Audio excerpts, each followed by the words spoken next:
All that coming up. But first, in the early hours of the morning, 14 years ago today, the United States, together with the UK, Australia, and Poland, began military operations in Iraq, dubbed Operation Iraqi Liberation, or OIL. This after an overwhelming vote in this place for that invasion. Joining me back in the studio is George Galloway. George, welcome back to Going Underground. Pleasure. Let's just begin with you reminding us about your film, The Killings of Tony Blair. This was crowdfunded, kick-started by crowdfunding. It raised a record amount of money, £165,000. We only asked for 50. So thousands of people wanted to participate in the killings of Tony Blair. I sold my house to finish the film, and it's now doing very well on digital download, on DVD.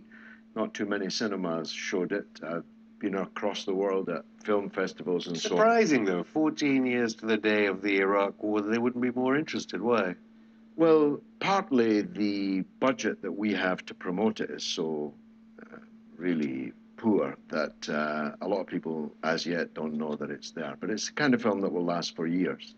It's never going to be out of date. It is the document of the crimes of Tony Blair, and I think it's rather well done. Certainly it's been critically very well received.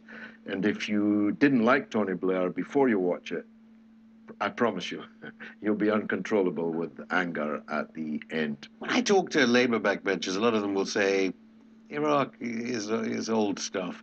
The UK Public Administration Committee reporting that Chilcot failed to provide closure on Iraq and that Iraq left an indelible scar in UK politics. Why do you think Blair hasn't been arrested, let alone charged? Well, Parliament contains a very large number of his supporters on both sides of the House, as Jeremy Corbyn finds out every day. The acolytes of Tony Blair are well dug in the Labour administration, the National Executive Committee, and of course overwhelmingly in Parliament. They still support the Iraq War? They do, and Blair still supports it. He wouldn't do anything different in terms of the invasion. He might in terms of the occupation. Because his point is, again and again, things are better for Iraqis now than they would have been under Saddam Hussein. Yes, but only a madman believes that. And in our film, the Right Honourable David Davis, now a cabinet member, states explicitly that Iraq was clearly better off before than it is now. There is no Iraq now. It's atomized into fiefdoms, much of it still controlled by ISIS and Al-Qaeda, and its mindset has deeply dug in now in Iraq. You quote them as saying, well, it's old stuff. The killing of 1 million people can't be old stuff.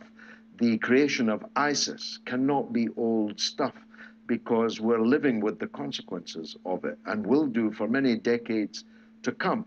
And of course, it's not just the war. It's the bankrupting of the political class on both sides of the Atlantic, which led to Trump in the United States. It's one of the reasons for Brexit also. They no longer believe when the great and the good tell them something. The men in suits, the experts, opine that this or that is the way to go. People don't believe that anymore. And that's directly related to Iraq. Don't forget that just over 14 years ago, we were 2 million of us on the streets of London. We didn't know then what we know now, that there were no weapons of mass destruction. But we knew in our water that we were being lied to and that no good could come. Yes, but a majority of the country, and this is related to the hijacking of civil society, as it were. I mean, do you think a prime minister today could do that? Because whatever the size of the march is, 53%, 54% at the time wanted a war in Iraq, according to polls.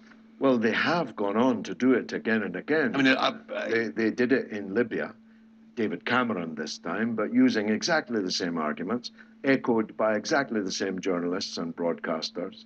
And look how that's turned out. Arguably, Libya is in an even worse state than Iraq at the end of it all, and with more direct consequences for Europe. It's a Mediterranean country. And then Syria, they fanned the flames of extremism. They built a gigantic army of terrorists, many of them foreign fighters, who are all heading back to their own countries. And wait till that happens in substantial numbers.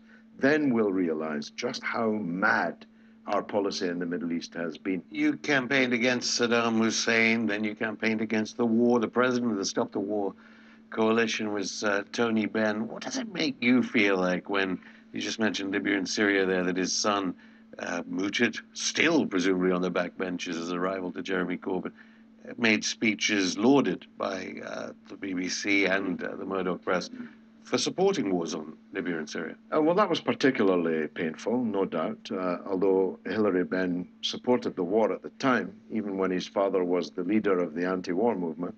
I'm not sure what kind of family relations that produced, certainly inconceivable to me. But hey, Labour have funny attitudes on that. One Miliband stabbed the other Miliband in the back, so familial loyalty is not their strong point.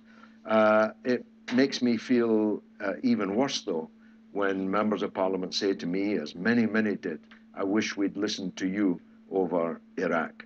I want to say to them, what kind of member of parliament are you that can be so easily led into such a gigantic disaster? I believe the Iraq War was the biggest mistake since the First World War in British history.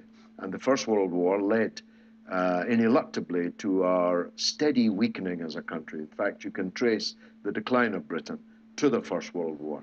And the invasion and occupation of Iraq is the next biggest blunder and the next biggest crime. See, nearly up to today, the 14th anniversary, there was a monument and ceremony for the veterans of Iraq and Afghanistan.